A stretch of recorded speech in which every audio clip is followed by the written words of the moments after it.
Biblioteca de Bolso. Uma conversa informal a três sobre a relação que estabelecemos com os livros. Uma ideia original de Inês Bernardo E José Mário Silva. Olá, bem-vindos ao Biblioteca de Bolso, um podcast sobre a forma como lemos os livros que nos marcam. Esta semana recebemos Carlos Vaz Marques, um dos jornalistas culturais mais ativos em Portugal. Na TSF, onde começou a trabalhar em 1990, foi responsável pelas entrevistas de Pessoal e Transmissível, que terminou no fim do ano passado, pelas recensões diárias de O Livro do Dia e pela moderação do programa de debate Governo Sombra, que também é transmitido em direto na TVI 24. Além de outras atividades públicas, é diretor da versão portuguesa da revista Granta e da coleção de viagens da editora Tinta da China. Ao longo dos anos foi também fazendo traduções, nomeadamente de Juan Goytisolo, Francisco Umbral, Julian Green e Peter Carey. Olá, Carlos. Olá, muito boa tarde, obrigado por teres aceitado o nosso convite. Obrigado pelo convite. Isto é muito intimidante. Então. O senhor rádio, cultura, e senhor livros não, também. Senhor livros. Por favor, não me ponham nesse papel. Não, esse não sou eu. Podemos estar à vontade. Podem estar à vontade. Então pronto, então vamos dar o pontapé de saída para as tuas escolhas e começar já a atacar. Antes de atacarmos, posso fazer um Com ponto certeza, prévio? claro. O ponto prévio é este. Quando me pediram 3 livros, punha-se uma questão do critério. E isto não são os livros que eu acho os mais importantes da história da literatura. Não são os livros de que eu gostei mais ao longo da minha vida. Certo. São livros que me marcaram numa época fundamental. Não são os primeiros livros que eu li, nem aqueles que me causaram o primeiro impacto Sim. como leitor. Esses seriam talvez Enid Blyton, por aí. Sim. São aqueles que, como leitor de literatura, me estimularam mais numa época decisiva, num período ali do final da adolescência, em que acho que me tornei leitor, se posso usar a designação. E o critério foi precisamente o de escolher livros de um momento muito importante na minha vida em termos formativos. Digamos que uma parte daquilo que eu sou provavelmente devo a estes livros e a outros que li na altura, mas estes foram muito fortes e muito marcantes. Portanto, marcam quase o teu nascimento enquanto leitor. Sim, diria que o nascimento enquanto leitor de literatura, leitor literário. Não sei se pode usar esta redundância, mas acho que até soa bem. Porque eu li muitas outras coisas. Lia muitos policiais, por exemplo, na adolescência e tal.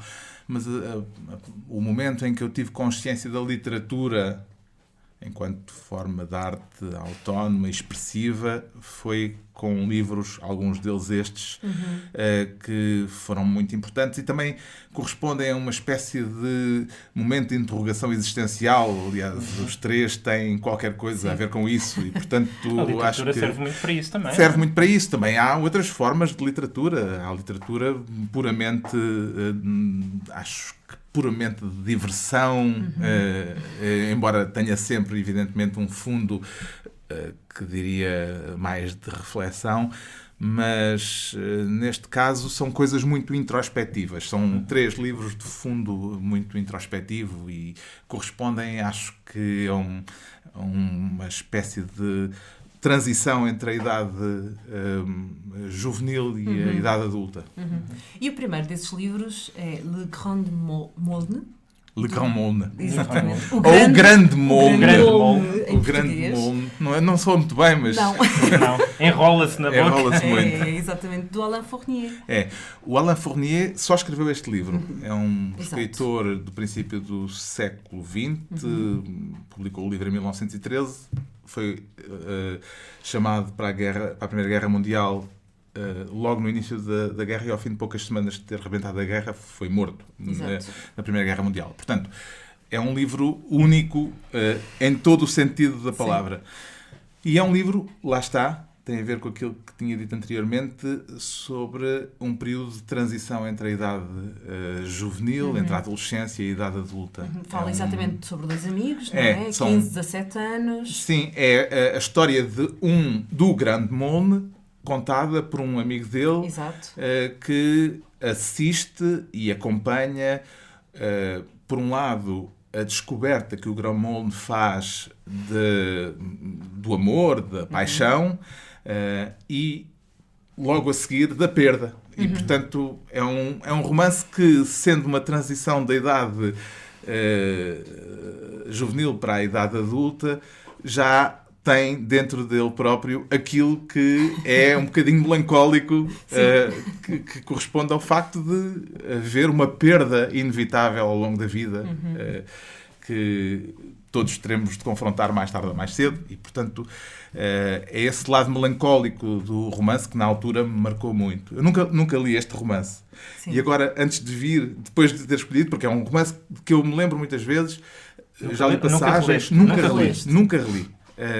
E agora até tenho a intenção de o reler, mas nunca o reli por circunstâncias várias, uma delas porque tinha receio, já me aconteceu várias vezes, de estragar o livro na releitura. Isto pode ser um bocado palerma, mas há livros a que temos um apego que depois, quando voltamos a eles, já não conseguimos reencontrar. E não queres correr o risco de destruir de estragar isso. essa relação. Mas, curiosamente, agora, depois de ter escolhido o livro, fui procurar na net umas referências sobre o livro e vi que o Julian Barnes tem um artigo no Guardian sobre a releitura do Gran Molne, que ele diz que leu aos 20 e tal anos e que nunca tinha relido porque tinha medo que ele se estragasse. Olha, e de repente... Exato. E de repente releu o livro e diz que ele mantém todo o mistério e a magia e o... Então eu pensei, vou reler. Se o Julian Barnes diz... eu confio nele. Aliás, gostei muito do último romance dele sobre o Shostakovich. E portanto, acho que é um romance em que uma releitura nesta idade talvez me permita ou vê-lo com outros olhos, seguramente vê-lo com outros olhos, mas também revisitar um bocadinho. E o que é que ainda guardas? O que é que ainda te lembras? O que eu guardo, eu tenho uma péssima memória para factos, ou seja, eu sou incapaz de contar uma história que li, o plot de um romance, mas tenho memórias muito vívidas às vezes, ou de certas passagens, ou de ambientes. Sim. E tenho muito claramente o ambiente de uma festa em que o Gramond conhece a rapariga por quem se apaixona, que é assim num sítio onírico, meio fiérica, e uma coisa deslocada da realidade, que é uma festa de rapazes e raparigas que estão a fazer o papel de adultos por conta própria, digamos assim, numa situação em que ainda são jovens que não teriam normalmente ainda esse estatuto. E tenho a ideia dessa coisa de uma espécie de lugar mágico, encantado, onde de repente é possível estar por conta própria sendo um adolescente. Não sei se isto uma projeção da idade adulta. Sim, não é? Exato. E tenho uma memória muito nítida, até com imagens, aquelas imagens mentais que nós construímos na leitura. Isso acontece muito, aquela alucinação da leitura em que há umas imagens que correspondem a uma fantasia que nós criamos a partir daquilo que lemos e que depois ficam, e às vezes ficam, e não é às vezes, é seguramente mais vezes, no meu caso, ficam essas imagens do mais que a história propriamente dita. do que a história propriamente dita, o encadeamento do enredo, das já não és peripécias capaz da de narrativa. Isso, Isso não sou. Mas isso não sou para quase nenhum livro. Tenho muita pena de ter má memória, mas tenho, é um dos mistérios da memória, tenho a sensação de que tenho a sensação e tenho a comprovação de que, relendo, começo a voltar a encontrar aquilo que li e a reconhecê-lo. E, portanto, em algum canto da minha memória há de estar isso. Eu gostava de saber como é que posso escavar até ao ponto de ir lá buscar isso, porque isso está cá. Algures. Porque eu, quando vou ler outra vez isso evoca o processo de escavar é reler. É isso, o processo de escavar é reler, mas é um processo de batota, não é? Portanto, eu gostava de aceder lá, sim, plug and play, que de repente me fizesse jorrar aquilo que está de certeza aqui a algures, não sei onde. Num canto recôndito. Sim. E não tendo relido este livro, aconselhaste-o a alguém? Eu, na altura, falei muito do livro, a amigos, etc. Sim, és dessas pessoas que lê e, de repente, tu tens de dizer aos amigos, tu tens de ler isto. Tu tens de ler isto. O imperativo é uma coisa que me deixei de usar por várias razões, porque não gosto de nada. Para por um lado, não resulta, e por outro lado, tenho uma embirração muito grande quando ele é aplicado, me é aplicado a mim.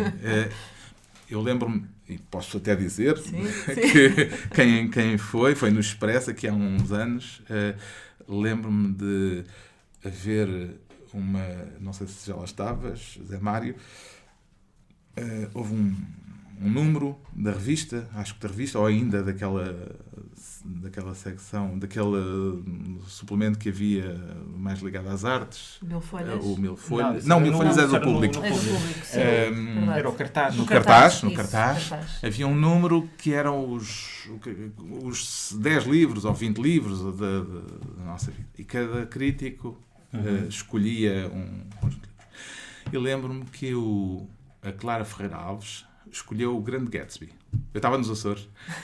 Eu gosto muito do Grande Gatsby, que, aliás, por acaso, o Barnes, nesse texto que eu li agora, diz que quase de certeza que é o Grande Gatsby por causa do Grande Moulin, porque o primeiro tradutor para inglês do Grande Moulin era amigo do Scott Fitzgerald. E, portanto, ele terá tido, e aquilo faz lá um link pandango. Um link qualquer. Então, no Expresso saiu esse número com as escolhas dos críticos e o texto da Clara Ferreira Alves sobre o Grande Gatsby começava: quem não leu este livro não teve uma vida plenamente vivida. Uma coisa assim.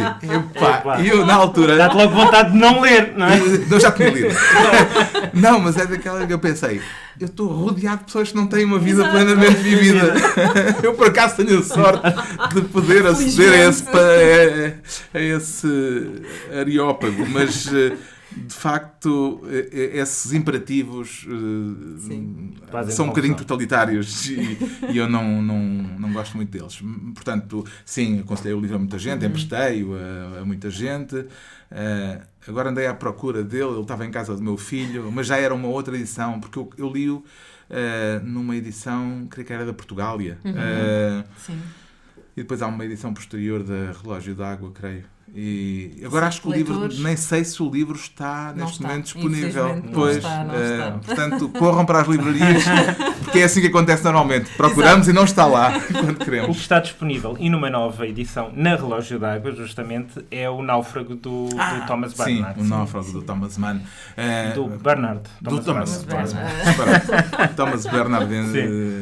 O Náufrago do Thomas Bernhard, que coincidiu, é um livro que coincide também com um período em que eu estava muito entusiasticamente mergulhado na música e, portanto, o Glenn Gould acabou por ser também uma... Teu lado melómano, não é? Exato. Sim, para o livro.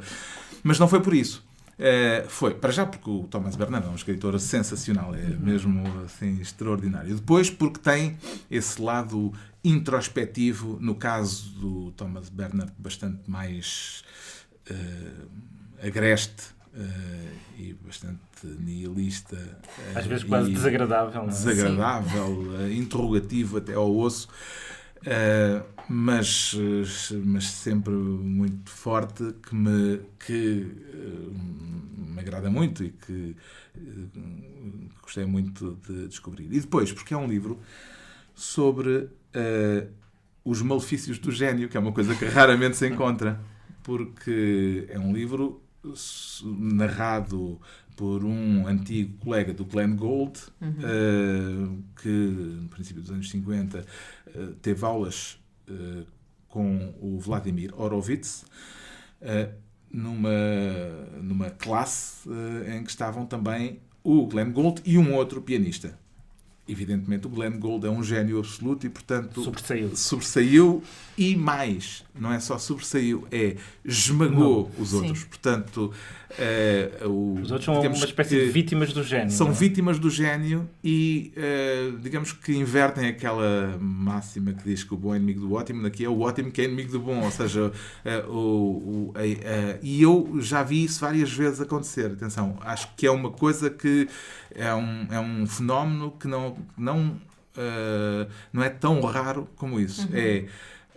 A proximidade do gênio, ou pronto, não vamos falar do gênio porque o gênio é tão ocasional e tão raro que provavelmente da excelência de casos extraordinários, a proximidade pode muitas vezes puxar-nos para fazermos melhor, mas também é muito provável que nos derrube no sentido de pensarmos que nunca alcançaremos aquele grau de qualidade superlativa. E, portanto, não há nenhuma ilação a tirar disto, senão a de que, de facto, acontece isso. E depois, claro, cada um se confronta existencialmente com esse problema da forma que souber e do modo que conseguir. Então é uma história sobre a derrota, no fundo. É o náufrago. É o náufrago. A tradução inglesa até é The Loser. The Loser. E é uma história sobre um derrotado que acaba por se suicidar. Portanto, há o narrador. Depois há o Wertheimer, não é? O Wertheimer é o tipo que é o náufrago, que assim, acaba por se suicidar, não é? ainda insiste, mas depois desiste, naufraga.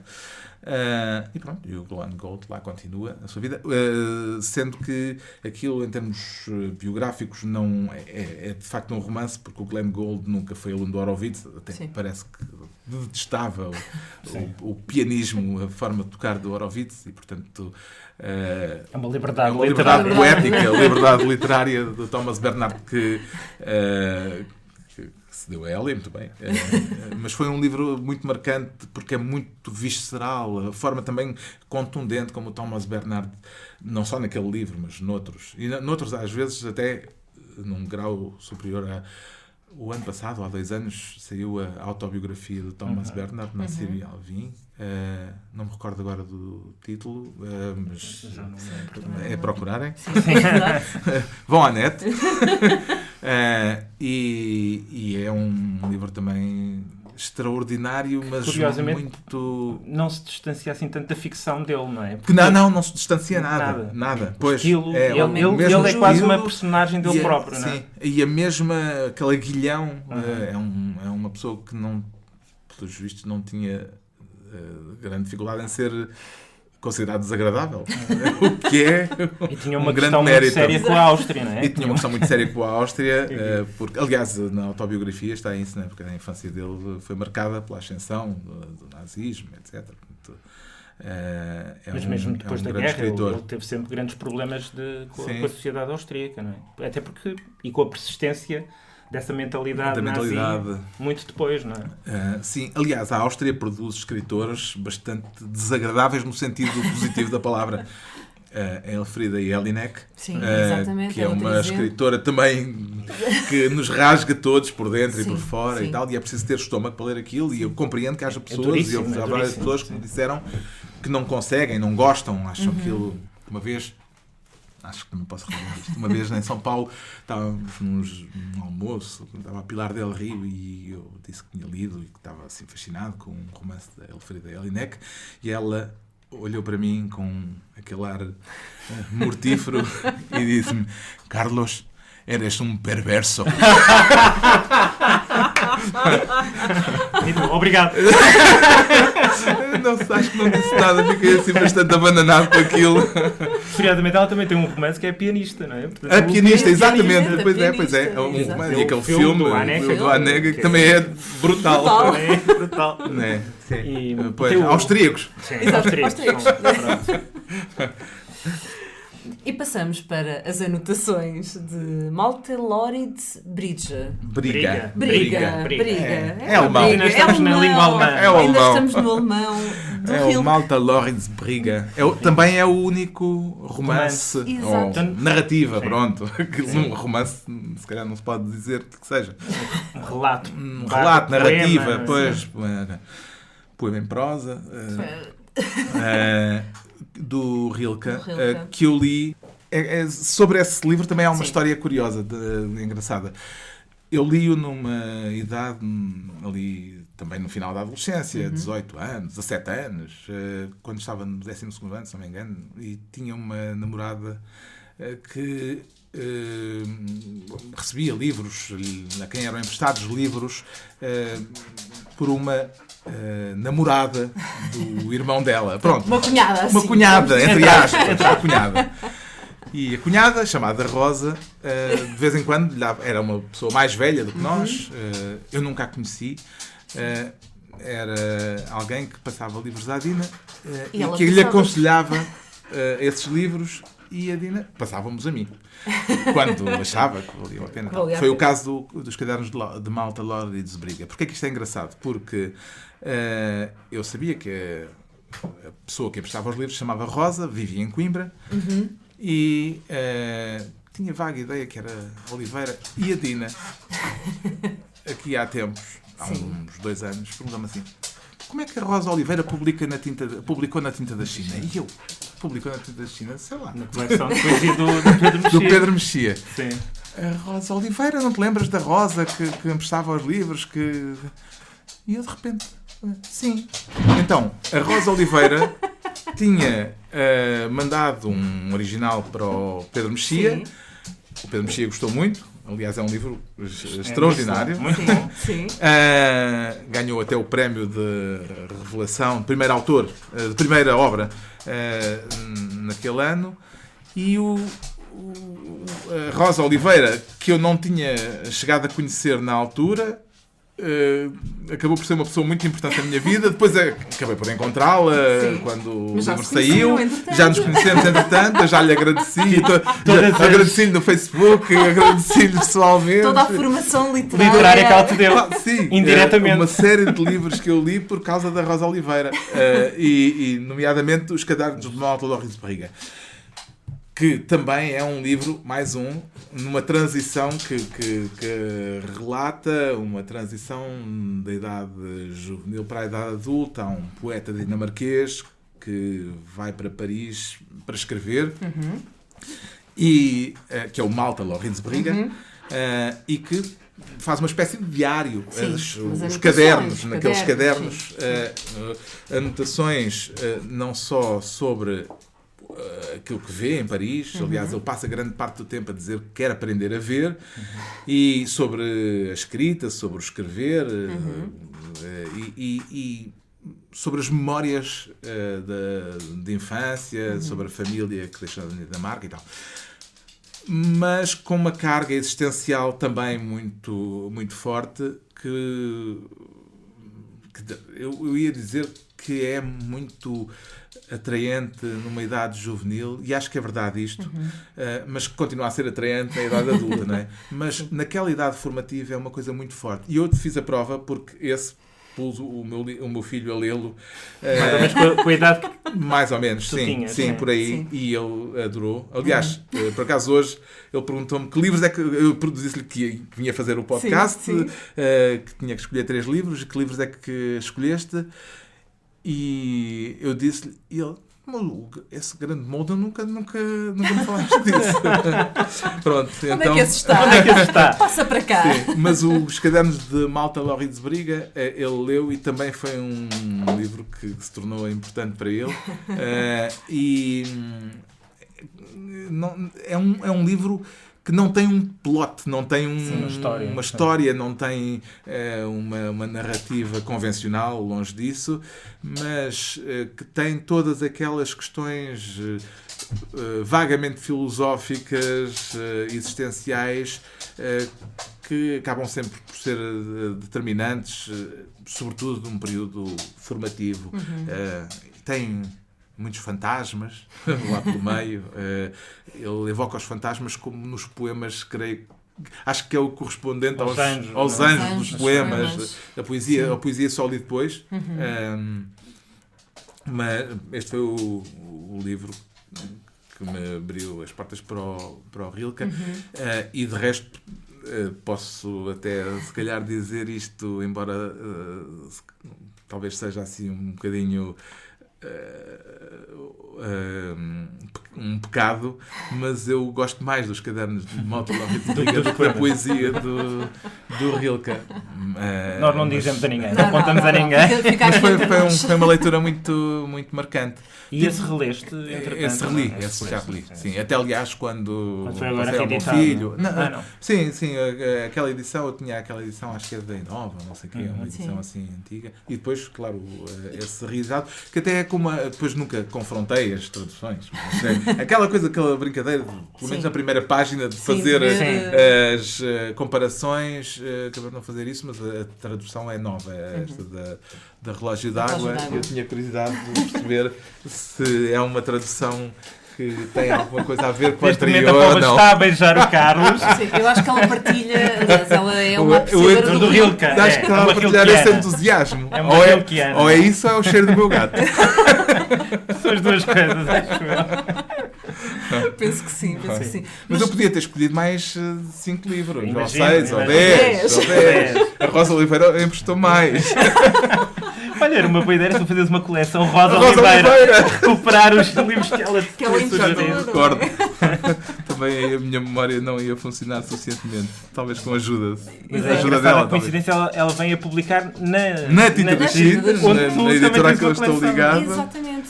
Este livro, sendo um livro que tu já releste, não perdeu o deslumbramento não, este inicial. Não perdeu, não. Por acaso... Se calhar é seguro ler outra vez. Sim, pois, este e o Náufrago, não se me punha a questão que se punha com o Grande Moulin. O Grande Moulin parecia-me assim uma coisa talvez fosse mais juvenil, mais... Ficasse mais marcada. Até como o autor morreu aos 27 anos. Pois, e porque, pronto... Era um livro que me parecia talvez mais marcado, mais datado. Me parecia, não, que eu tinha medo que estivesse. Exato. Mas o Julian Barnes diz que não. Sim. Pronto. Julian Barnes. Somos nós para contradizer. E parece que houve recentemente, há uns anos, uma sondagem, uma pesquisa, não sei o método que foi usado, em França, e é um dos romances que os franceses consideram um dos 5 romances capitais da literatura francesa do século XX. E o Le Monde também fez os 100 melhores romances. Também lá está. E está em nono lugar. E não eram só franceses. Os 100 melhores romances. Nono lugar é um lugar honroso. A obra única... É verdade. E por acaso uma das coisas que eu gosto no Julian Barnes é a francofonia e francofilia dele. Ele gosta desde o Papagaio de Flaubert. Ainda bem que ele recuperou o Grande Moulin. Infelizmente o Grande Moulin está fora de circulação. Foi editado... Talvez eu dê uma palavrinha a algum editor. Eu acho que sim. Acho que sim. Acho que conheces um ou outro. Acho que conheces uma editora. Em particular. Que até já cá esteve e tudo. Exato. Pode ser que eu ponha a ouvir isto. Foi editado pela última vez em 1989 pela Círculo de Leitores. Poderão talvez encontrá-lo em alfarrabistas. Nós encontramos no OLX. Ou no OLX. Onde também é uma boa forma de encontrar livros. Muito, muito boa. O Náufrago, de Thomas Bernhard, está disponível na Relógio d'Água por cerca de 15€. E as anotações de Malte Lauritzen de Rainer Maria Rilke está disponível também na Relógio d'Água por cerca de 16€. Para a semana estaremos de volta com mais um episódio. Até lá, sigam-nos nas nossas redes sociais em facebook.com/biblioteca de bolso e ouçam-nos através do SoundCloud, do iTunes, por subscrição RSS e na rádio online Rádio Lisboa, onde também podem descobrir muitos outros podcasts. Não se esqueçam de deixar as vossas opiniões, os vossos likes, isso ajuda a que outras pessoas cheguem até nós. Carlos, muito obrigada por teres vindo. Obrigado. Boas leituras. Exato. E para quem nos ouve, até para a semana e boas leituras. Até para a semana.